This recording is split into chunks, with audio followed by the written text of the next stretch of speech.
السلام عليكم ورحمة الله. إن الحمد لله نحمده ونستعينه ونستغفره ونؤمن به ونتوكل عليه ونعوذ بالله من شرور أنفسنا ومن سيئات أعمالنا من يهد الله فلا مضل له ومن يضلل فلا هادي له وأشهد أن لا إله إلا الله وأن محمدا عبده ورسوله الذي أرسله بالحق بشيرا ونذيرا وداعيا إلى الله بإذنه وسراجا منيرا فقد قال الله تعالى في كلامه المجيد وفي الفرقانه الحميد أعوذ بالله من الشيطان الرجيم بسم الله الرحمن الرحيم ما كان محمد أبا أحد من رجالكم ولكن رسول الله خاتم النبيين وكان الله بكل شيء عليما وقال رسول الله صلى الله عليه وسلم أنا خاتم النبيين لا نبي بعدي وقال الله تعالى في آية الأخر إن الله وملائكته يصلون على النبي يا أيها الذين آمنوا صلوا عليه وسلموا تسليما اللهم صل على سيدنا مولانا محمد وعلى آل سيدنا مولانا محمد اللهم صل على سيدنا مولانا محمد وعلى آل سيدنا مولانا محمد الحمد لله সমস্ত প্রশংসা আল্লাহ সুবহানাহু ওয়া তাআলা, যিনি আমাদেরকে ভালো রেখে সুস্থ রেখে এই দুনিয়ার সর্বশ্রেষ্ঠ জায়গা মসজিদে আসার বসার সুযোগ করে দিয়েছেন। এজন্য আমরা শুকরিয়া আদায় করি আলহামদুলিল্লাহ। সম্মানিত উপস্থিতি, এই দুনিয়ায়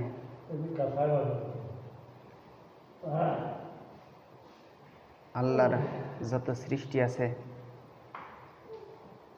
সৃষ্টির ভিতরে সবচেয়ে দামি হচ্ছে মানুষ। আবার এই মানুষই হয়েছে সবচেয়ে বেদামি হয়ে যাবে।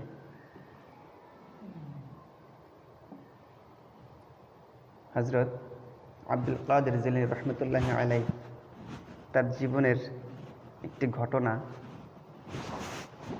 তিনি একদিন রাস্তা দিয়ে হাঁটে যাচ্ছেন, প্রতিমধ্যে একটা শুয়োরের সাথে দেখা। শুয়োর হচ্ছে সৃষ্টির নিকৃষ্টতম একটি সৃষ্টি আল্লাহর। শুয়োর আব্দুল কাদের জিলানী রাহমাতুল্লাহি আলাইহিকে বলেন, ও আব্দুল কাদের জিলানী, বলেন তো দেখি কিরা দামি, আমি দামি না আপনি দামি বেশি? শুয়োর আব্দুল কাদের জিলানী রাহমাতুল্লাহকে বলতেছেন, ও আব্দুল কাদের জিলানী, বলেন তো কিরা দামি বেশি, আমি দামি নাকি আপনি দামি? না, আব্দুল কাদের জিলানী রাহমাতুল্লাহি আলাইহি হতভম্ব হয়ে গেলেন, চুপ হয়ে গেলেন, উত্তর খুঁজে পাচ্ছেন না। পরে তিনি উত্তর দিলেন, ও শুয়োর, যদি আমি ইমান নিয়ে মৃত্যুবরণ করতে পারি, ইমানটা নিয়ে যদি মৃত্যুবরণ করতে পারি, আল্লাহর দরবারে হাজির হতে পারি, তোমার থেকে অনেক অনেক গুণ বেশি আমি দামি হব। আর যদি আমি আব্দুল কাদের জিলানীর থেকে ইমানটা চলে যায় আর ইমান ছাড়া যদি আমি মৃত্যুবরণ করি, শিওর তুমি আমার সাথে অনেক অনেক বেশি দামি। তার মানে মানুষ দামি হয় ইমানের কারণে, মানুষ দামি হয় ইমানের কারণে। আল্লাহ রাসূল সাল্লাল্লাহু আলাইহি সাল্লাম বলেন, আখলিস দীনাকা ইয়াকফিকাল আমালুল কলিল। ও আমার উম্মত, তোমরা তোমার ইমানকে খাঁটি করো। ইমান খাঁটি করার পরে তোমার আমলটা অল্প করবা। এই অল্প আমল তোমার জন্য নাজাতের জন্য যথেষ্ট হয়ে যাবে, জরিয়া হয়ে যাবে। সম্মানিত উপস্থিতি, আমি আমার কাছে এই যে আমি যতটুক লেখাপড়া করেছি, আমার সবচেয়ে বেশি দামি আর বেশি ভয়ের জায়গা হচ্ছে ইমান। বেশি দামি হচ্ছে ইমান, আর এই ভয়ের জায়গাটাও হচ্ছে ইমান। এই আমার দাম যত সময় পর্যন্ত আমার ভিতরে ইমানটা থাকবে, আর আমি সাথে সাথে বেদামি হয়ে যাবো যখন আমার থেকে ইমানটা চলে যাবে। ইমান আনতে হলে অনেক কিছুর উপর ইমান আনতে হয়। অন্তত 6টি মৌলিক বিষয়ের উপর ইমান আনতে হয়। আমি বারংবার আপনাদের কাছে আলোচনা করার চেষ্টা করি। আর এই ইমান, এই দামি ইমানটা আবার চলেও যায় বড় 3 কারণে: কুফর, নিফাক আর শিরিক। তো ইমান চলে যাওয়ার একটি কারণ হচ্ছে কুফর। এই কুফর আবার কয়েক প্রকারের হয়। এক প্রকারের কুফর হচ্ছে কুফরে এরাজ। আপনার একটু খেয়াল করে শুনবেন, বোঝার চেষ্টা করবেন। কুফরে এরাজ অর্থাৎ অবজ্ঞার কুফর, অবহেলার কুফর।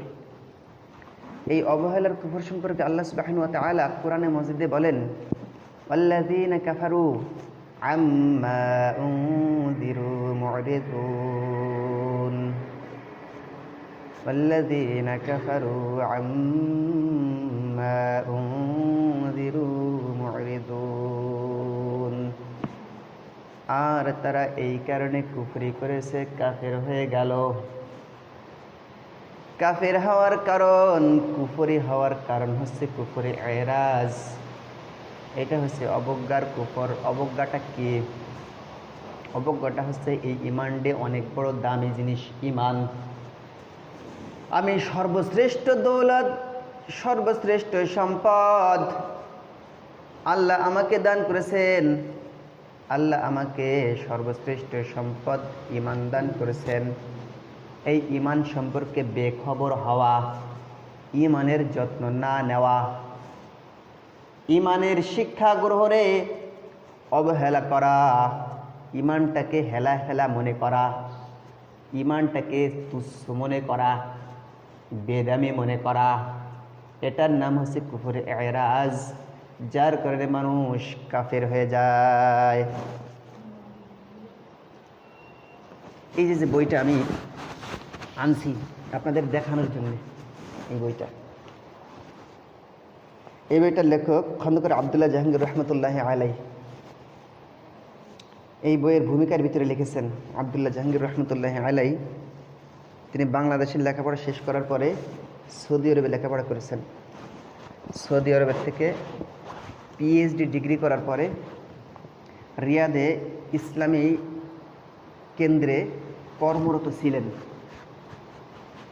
তিনি এর ভূমিকায় লিখছেন যে আমরা যখন রিয়াদে ইসলামিক সেন্টারে কর্মরত ছিলাম, তখন আমাদের কাছে পৃথিবীর বিভিন্ন দেশের মানুষজন, নারী পুরুষ মুসলমান হওয়ার জন্য আমাদের কাছে আসতেন।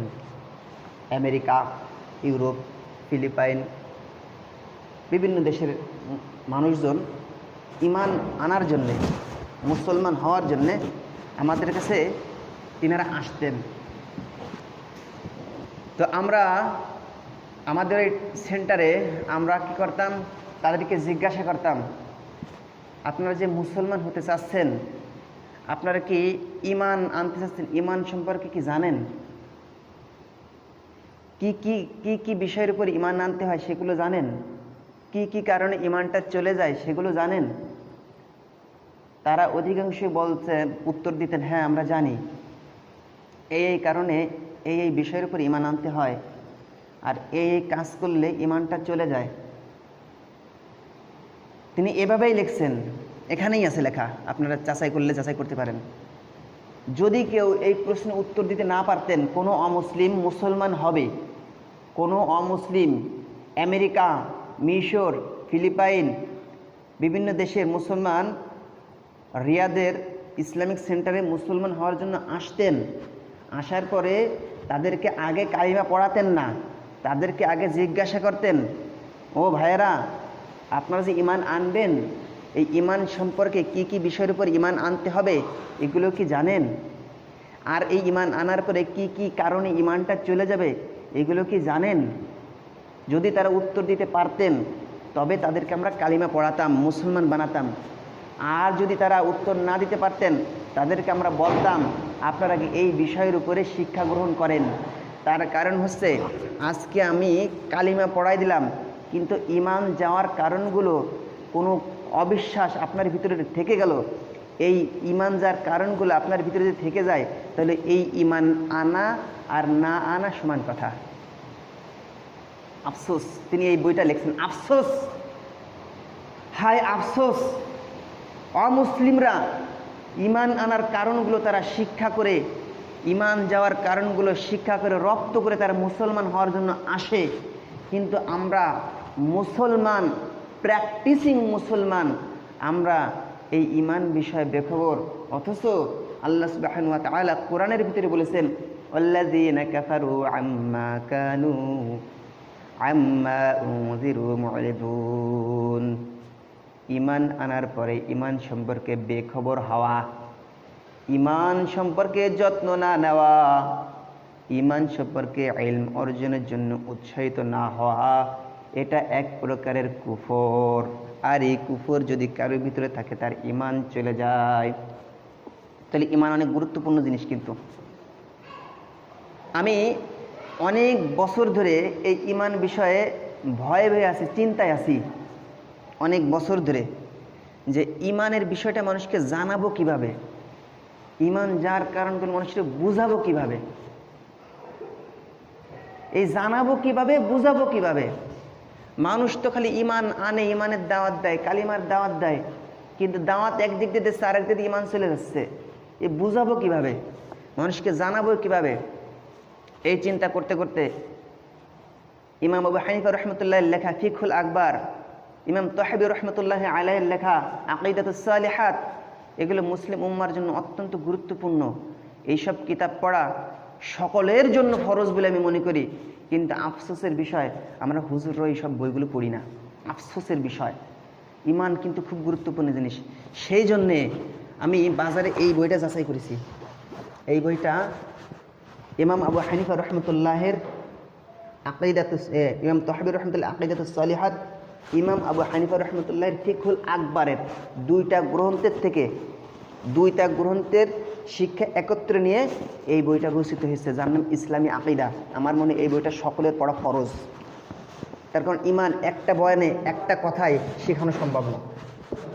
ইমানের বিস্তৃত ব্যাখ্যা আছে, 6টি বিষয়ের উপর ইমান আনতে হবে। আর এই কুফর, নিফাক, শিরক এইসব বিষয় ভালোভাবে আয়ত্ত করতে হবে, না করলে ইমান চলে যাচ্ছে। বাজারে মানুষ নদীতে মাছ মারতে যায় না, খালইতে মাছ রাখে, ব্যাগের মধ্যে মাছ রাখে, ব্যাগ যদি ছিঁড়া থাকে, মাছ ধরছে আর বাড়ি চলে যাচ্ছে, তাহলে কষ্ট বৃথা হয়ে যাচ্ছে না? খালই ভাঙ্গা, তলি ফুটো, মাছ রাখতেছে আর মাছ চলে যাচ্ছে। তাহলে বুদ্ধিমান মানুষের কাজ কি? আগে খালই ঠিক করা। বুদ্ধিমান মানুষের কাজ হচ্ছে আগে ব্যাগটা ঠিক করা। ব্যাগ ঠিক না করে, খালই ঠিক না করে যদি মাছ মারতে সারা রাত, মাছ কি একটু থাকবে? একটাও থাকবে না। ইমানদারের জন্য সবচেয়ে গুরুত্বপূর্ণ বিষয় হচ্ছে আগে ইমানটা ঠিক করা। ইমান ঠিক না করে যতই আমল করি, ওই খালের মতো আমার আমলগুলো বাইরে হয়ে চলে যাচ্ছে, খালের মতো ইমান বাইরে আমলগুলো চলে যাচ্ছে। এজন্য ইমান সম্পর্কে জানা বোঝা ফরজ ফরজ ফরজ ফরজ, জানতেই হবে, কোনো উপায় নেই। তলাবুল ইলমি ফারিদাতুন আলা কুল্লি মুসলিম, সমস্ত মুসলমানের উপরে দ্বীনি ইলম অর্জন করা ফরজ। আপনি মুসলমান, আপনি পড়াশোনা করবেন না, হবে না। পড়াশোনা আপনাকে করতেই হবে। পড়াশোনা না করে মুসলমান, কঠিন বিষয়, আশ্চর্যজনক বিষয়। কারণ পড়াশোনা করা ইসলামে ফরজ, মুসলমানের জন্য ফরজ। পড়াশোনা আপনাকে করতেই হবে। আল্লাহ রাসূল এর স্পষ্ট ঘোষণা, তলাবুল ইলমি ফারিদাতুন আলা কুল্লি মুসলিম, জ্ঞান অর্জন করা, দ্বীনি অর্জন করা, দ্বীনি ইলম অর্জন করা প্রত্যেক মুসলমানের উপর ফরজ। আফসোসের বিষয় আমরা পড়ি না, পড়তে হবেই। না পড়ে মুসলমান থাকা আশ্চর্যজনক বিষয়। আর এই বর্তমান যুগ হচ্ছে ফিতনার যুগ। লোহার আগুনের লোহা হাতে রাখা সহজ, ইমান রাখা কঠিন। এই বাজারে পড়াশোনা না করে, দ্বীনি ইলম অর্জন না করে ইমান রাখা খুবই কঠিন বিষয়। এজন্য ইমান বিষয়ে জানতে হবে, পড়তে হবে, বুঝতে হবে। কিন্তু আমরা পড়াশোনা করি না। মানুষদের যদি বলা হয় এই বইটা পড়েন, তো পড়বে না কেউ, পড়বে না। ইমাম আবু হানিফা রাহমাতুল্লাহ ফিকহুল আকবার পড়বে না, পড়বে না। আকীদাতুস সলিহাত পড়বে না, পড়বে না। হুজুররাই পড়বে না, বড় বড় আলেম মুফতি হয়ে গেছে, পড়বে না। সেই জন্যে আমি আপনাদের সহজের জন্যে আমি নিজে পড়ে বুঝে যতটুকু বুঝতেছি ততটুকু আপনাদের জানানোর চেষ্টা করছি, যাতে আপনারা জানেন। এই জন্য আগে জানতে হবে ইমান কি কি বিষয়ে ইমান আনতে হবে, মুখস্থ রাখতে হবে, ইয়াদ রাখতে হবে, বুঝতে হবে। আপনি যদি ইমানদার হতে চান, বুঝতেই হবে। এখানে কোনো অবহেলা করার কোনো অপশন নাই, সুযোগই নাই। আল্লাহ সেই সুযোগটা কাটিয়ে ফেলছে। আল্লাহ স্পষ্ট ঘোষণা দিয়েছে, আল্লাযীনা কাফারু আম্মা উনযিরু মুরিদুন, যারা ঈমান বিষয়ে অবহেলা করে, অবজ্ঞা করে, তারা কুফরি করেছে। সুতরাং এই বিষয়ে হেলা করলে কাজ হবে না। ঈমানের বিষয়ে গুরুত্ব বেশি করে দিতে হবে, ঈমানের আলোচনা বেশি করে করতে হবে, ঈমানের আলোচনা বেশি করে শুনতে হবে, ঈমানের বিষয়ে পড়তে হবে, জানতে হবে, বুঝতে হবে, আল্লাহর কাছে দোয়া করতে হবে, আল্লাহ এই সর্বশ্রেষ্ঠ দৌলত আমাকে দান করছে, আল্লাহ এই দৌলত হারা করে আমাকে দুনিয়া থেকে নিও না। এজন্য আমরা দোয়া করি না, রব্বানা লা তুজিগ কুলুবানা বা'দা ইয হাদাইতানা ওয়া হাব লানা মিন লাদুনকা রাহমাহ ইন্নাকা আনতাল ওয়াহ্হাব। আমরা আল্লাহকে দোয়া করি, রব্বানা লা তুজিগ কুলুবানা বা'দা ইয হাদাইতানা, আল্লাহ ঈমান নামক দৌলত দেওয়ার পরে ঈমান হারা করে আমাকে একেবারে পথভ্রষ্ট করে না। আল্লাহর কাছে দোয়া করি, রব্বানা লা তুজিগ কুলুবানা বা'দা ইয হাদাইতানা, হেদায়েত দেওয়ার পরে এই হেদায়েত তুমি সিনায় নিয়ে না, ঈমান দেওয়ার পরে ঈমান হারা করে না।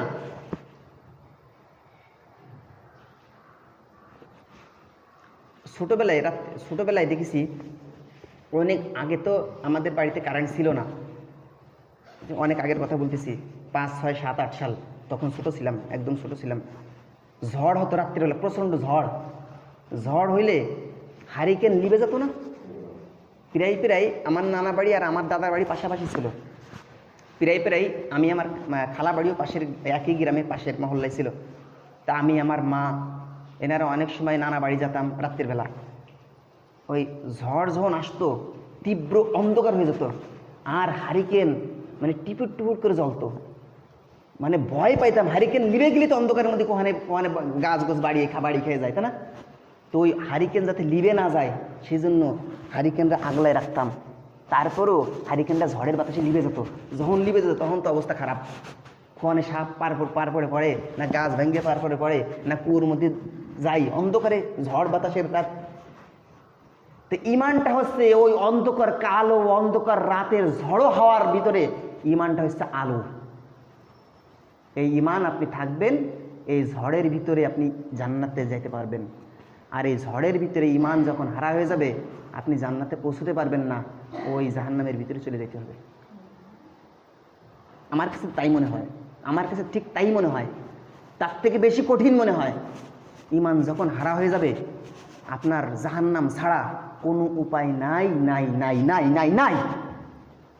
অবহেলা করার কোনো সুযোগ নাই। আবারও আয়াতটা বলি, আল্লাহ সুবহানাহু ওয়া তাআলা বলেছেন, আল্লাযীনা কাফারু আম্মা উনযিরু মু'রিদুন, তারা কুফরি করেছে। কারা কুফরি করেছে? যারা এই ঈমান নামক দৌলত, এই দৌলতের হেফাজত করে না। ঈমান নামক দৌলত বিষয়ে তাদের কোনো আগ্রহ নাই, অবহেলা। শিখলাম, জানলাম, ঈমান থাকলো, গেলি গেল। এই যে অবহেলা ঈমানের বিষয়, এটাই বড় কুফরি আকবার, কুফরি ইরাজ, কুফরি আকবার। এই বড় কুফরি করলে ঈমান চলে যায়, এই জন্য আমি, আপনারা তো পড়বেন না আমি জানি, এই জন্য আমি আপনাদের জানানোর চেষ্টা করছি, আপনারা ভালো করে বোঝেন। ঈমান আনতে হবে 6টা বিষয়ের উপরে: আল্লাহর উপরে, ফেরেশতাগণের উপরে, রাসূলগণের উপরে, কিতাবসমূহের উপরে, আসমানি কিতাবসমূহের উপরে, তারপরে আখিরাতের উপরে, তাকদীরের উপরে। এই 6টা মৌলিক বিষয়, এই বিষয়ে ঈমান আনতে হবে। এর বিষয়ে বিস্তারিত ব্যাখ্যা আছে। 1 নম্বর হচ্ছে আল্লাহর উপরে ঈমান, আল্লাহর গুণাবলী, সিফাত, আল্লাহর কর্ম, এইসব বিষয়ে আমার ঈমান আনতে হবে। এরপরের ঈমানটা হচ্ছে রিসালাতের উপরে ঈমান আনতে হবে, নবীগণের উপরে ঈমান আনতে হবে। আমাদের ভারতীয় উপমহাদেশে এই নবীগণের উপরে ঈমান অনেক সময় ভেজাল হয়। নবীগণের ঈমানের বিষয়ে অনেক ভেজাল হয়। নবীদের বিষয়ে আমাদের খাঁটি ঈমান রাখতে হবে, ভেজাল হলে চলবে না। অনেকেই, আমি ছাত্র জামানে শুনেছি, অনেকেই বলে নবীগণ মাসুম ছিলেন না। যদি কেউ মনে করে নবীগণ মাসুম ছিলেন না, নিষ্পাপ ছিলেন না, কোনো নবী গুনাহগার যদি কেউ মনে করে, তাহলে সে কুফরি করেছে, তার ঈমান চলে গেছে। ভালো করে বুঝবেন বিষয়টা। আল্লাহ যেই নবী রাসূলগণ এই দুনিয়ায় পাঠিয়েছেন, এর কোনো সঠিক কোনো তথ্য কোরআন হাদিসে নাই। মাত্র 25 জন নবীর নাম কোরআনে উল্লেখ করা আছে, 25 জন নবী রাসূলের নাম কোরআনে উল্লেখ করা আছে। আর আল্লাহ কতজন নবী যেই দুনিয়ায় পাঠিয়েছিলেন, এর কোনো সঠিক কোনো হিসাব কোরআন হাদিসে নাই। তবে আনুমানিক ভিত্তিতে বলা হয় 1,24,000, 1,20,000 এরকম আনুমানিক হিসাব করা হয়, কিন্তু আসলে অ্যাকুরেট কোনো হিসাব নাই যে আল্লাহ কত নবী পাঠিয়েছিলেন দুনিয়ায়। 25 জন নবীর নাম কোরআনে উল্লেখ করা আছে। তা যত নবী আল্লাহ সুবহানাহু ওয়া তাআলা এই দুনিয়ায় পাঠিয়েছেন, সব নবী নিষ্পাপ, মাসুম। এটা আপনাকে জানতে হবে, বুঝতে হবে, ইয়াকিন করতে হবে। যদি আপনার ইয়াকিনের ভিতরে থাকে কোনো নবী দ্বীনি কাজ করতে গেলে ত্রুটি করেছেন, কোনো নবী মাসুম ছিলেন না, গুনাহগার ছিলেন, তাহলে আপনার ঈমানটা শেষ। তাহলে সব করছেন, কিন্তু এই একটা বিষয়ে আপনার দ্বিমত, নবীগণ মাসুম ছিলেন না, তার মানে আপনার ঈমানটা চলে গেল, তাই না? তাহলে ঈমানটা খুব গুরুত্বপূর্ণ বিষয় না? আর একটা বিষয়, সকল নবীর সেরা নবী, সর্বশ্রেষ্ঠ নবী আমাদের মুহাম্মদ রাসূলুল্লাহ সাল্লাল্লাহু আলাইহি ওয়াসাল্লাম। এই নবী শেষ নবী, এই নবী শেষ নবী হিসেবে আপনাকে জানতে হবে। যদি আপনি শেষ নবী হিসেবে না জানেন, খাতামুন নবিয়্যিন হিসেবে নবীকে স্বীকৃতি না দেন, তাহলে আপনার ঈমান নাই, ঈমান শেষ। খাতামুন নবিয়্যিন, আনা খাতামুন নবিয়্যিন লা নবিয়্যা বা'দি, আমি মুহাম্মদ শেষ নবী, আমার পরে আর কোনো নবী আসবে না। ইন্নার রিসালাতা আন নবুওয়াতা ক্বাদ ইনকাতাআ ফালা রাসূলা বা'দি ওয়ালা নবিয়্যা। আমি মুহাম্মদ শেষ নবী, নবী রাসূলের দরজা বন্ধ হয়ে গেছে, আমি শেষ নবী, আমার পরে আর কোনো নবীও আসবে না, রাসূলও আসবে না। এটা আপনাকে বিশ্বাস করতে হবে, ইয়াকিন করতে হবে, মুহাম্মদুর রাসূলুল্লাহ সাল্লাল্লাহু আলাইহি ওয়াসাল্লাম শেষ নবী। এটা যদি কেউ যদি মনে করে যে দুনিয়ার নবীর পরে আর কোনো নবী আসার সম্ভাবনা থাকতেও পারে, আসতেও পারে, কেউ যদি মনে করে আসতেও পারে, আল্লাহ পাঠাতেও পারে, এই যে আপনার মনে আসতেও পারে, পাঠাতেও পারে, আপনার ঈমান শেষ। মুসলমানই না, আপনি ঈমানই না, ঈমানদারই আপনি নাই, খারিজ হয়ে গেছেন, ঈমান থেকে শেষ হয়ে গেছেন, ঈমান আপনার নাই। তাহলে মুহাম্মদুর রাসূলুল্লাহকে খাতামুন নবিয়্যিন আপনাকে মানতে হবে, আরো মানতে হবে। ওয়ামা আরসালনাকা ইল্লা কাফাতাল লিন-নাসি বাশীরান ওয়া নাযীরা। আল্লাহ সুবহানাহু ওয়া তাআলা বলেন, ওয়ামা আরসালনাকা ইল্লা কাফাতাল লিন-নাস, এই দুনিয়ার সব শ্রেণীর মানুষের জন্য আমাদের নবী, শ্রেষ্ঠ নবী মুহাম্মদুর রাসূলুল্লাহ, আল্লাহর রাসূল। এই দুনিয়ার যত জাতি গোষ্ঠী আছে, যত মানুষ আছে, ইহুদি, খ্রিস্টান, হিন্দু, বৌদ্ধ, পৌত্তলিক, খ্রিস্টান, নাস্তিক, যত মানুষ আছে, সব মানুষের জন্যে আমাদের নবী আল্লাহ পাঠিয়েছেন তাদেরকে সতর্ক করার জন্যে, জাহান্নামের ভয় দেখানোর জন্যে। তাহলে আমাদের নবী কি মুসলমানদের নবী নাকি? শুধু মুসলমানের নবী? যদি কেউ মনে করে আমাদের নবী মুসলমানের নবী, হিন্দুকে না, তাহলে সে কাফের। যদি কেউ মনে করে আমাদের নবী হিন্দুকে জন্য না, আমাকে জন্য, কাফের। আমাদের নবী শুধু মুসলমানের জন্য, খ্রিস্টানকে জন্য না, কাফের। যদি কেউ মনে করে আমাদের নবী শুধু ওই আরবের জন্য, এই ভারতবর্ষের জন্য, আমেরিকার জন্য না, কাফের। কেন? এই আয়াত আল্লাহ সুবহানাহু ওয়া তাআলা আয়াত দিয়ে দলিল দিয়েছেন, ওমা আরসালনাকা ইল্লা কাফাতাল লিন্নাস, সব মানুষের জন্য, সব জাতি গোষ্ঠীর জন্য মুহাম্মদুর রাসূলুল্লাহ আল্লাহ নবী করে পাঠাইছেন। তার মানে এই দুনিয়ার সেই আল্লাহর রসুলের আবির্ভাব থেকে শুরু করে কিয়ামতের আগ পর্যন্ত পৃথিবীর সব মানুষের জন্য আমাদের নবী হিসেবে আল্লাহ পাঠিয়েছেন। শুধু মুসলমানের জন্য না, এই নবী সব জাতি গোষ্ঠীর জন্য। এটা আপনার ইয়াকিন করতে হবে, বিশ্বাস করতে হবে। যদি আপনি মনে করেন মুসলমান আমাদের জন্য, এই নবী শুধু আমাদের জন্য, অন্য কারোর জন্য না, হিন্দুকে ধর্ম মাইনে বেড়ে গিয়ে আমাকে কি, এই যদি আপনি মনে করেন আপনার ইমান নেই, আপনি কাফের। ভালো করে বুঝতে হবে বিষয়গুলো।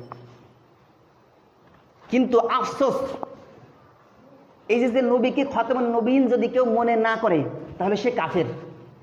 আর যে বললো যে আমাদের নবী খাতামুন নবীয়িন না, তারে যদি কেউ কাফের বলতেও দ্বিধা করে, সেও কাফের। কথাটা ভালো করে বুঝবেন।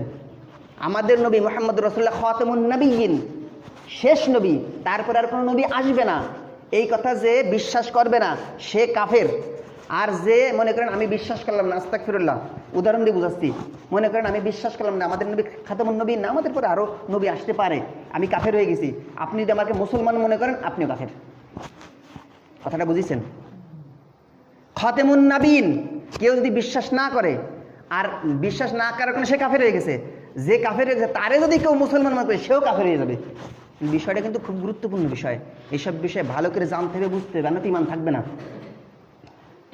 আর এই খাতামুন নবীয়িন বিষয়ে ষড়যন্ত্র চলে আসতেছে ব্রিটিশ আমল থেকে, অনেক আগের থেকে, নবীর জামানা থেকে এই ষড়যন্ত্র চলে আসতেছে। আল্লাহ রাসূল সাল্লাল্লাহু আলাইহি ওয়াসাল্লাম হাদিসের ভিতরে ইন্না বাইনা ইয়াদাই সাআতি কাযাবিনা, ইন্না বাইনা ইয়াদাই সাআতি কাযাবিনা ফাহযারুহুম।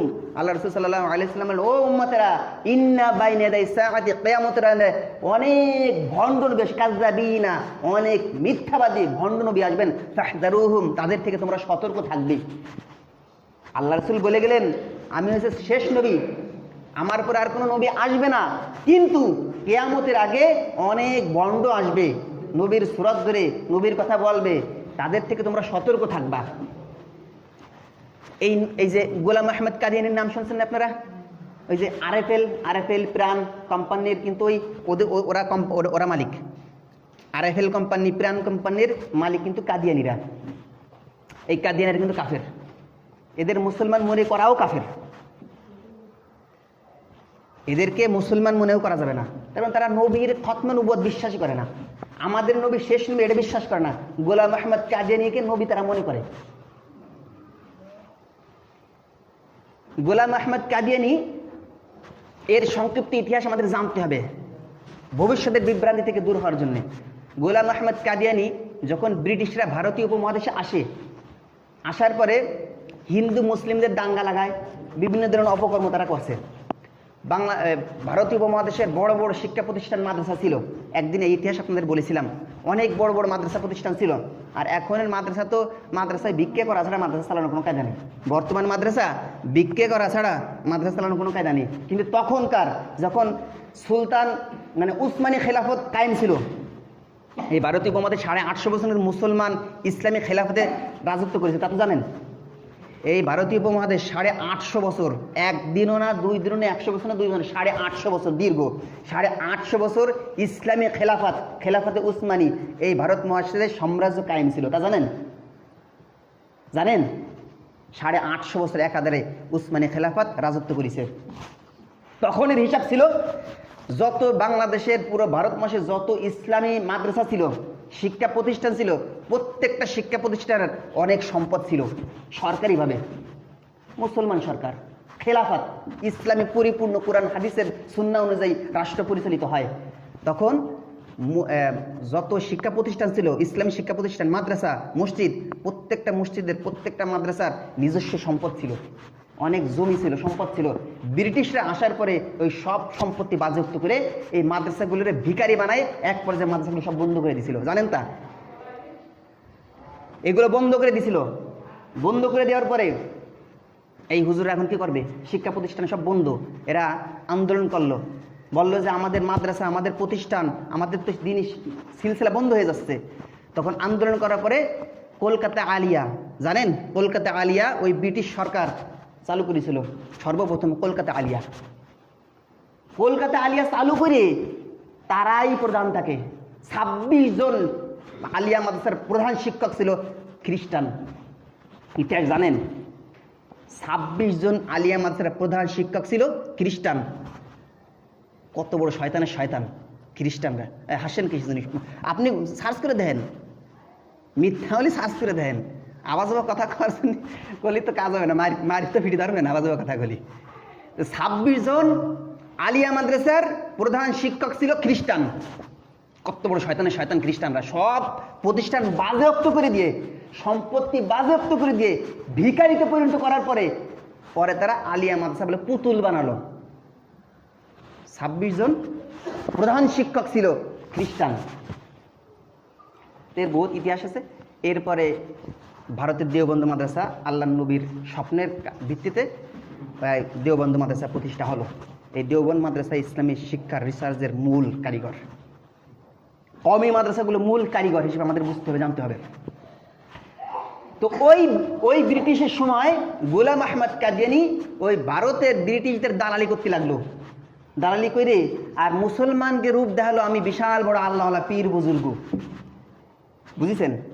বিশাল বড় পীর বুজুর্গ। এক এক সময় এক একটা কথা, কেরামত, এক এক ধরনের ইস্তিদরাজ তারা প্রকাশ করে যে আমি বিশাল বড় হুজুর, আমি বিশাল বড় পীর সাহেব, আমি এরকম। প্রথম বড় পীর সাহেব সাজলো।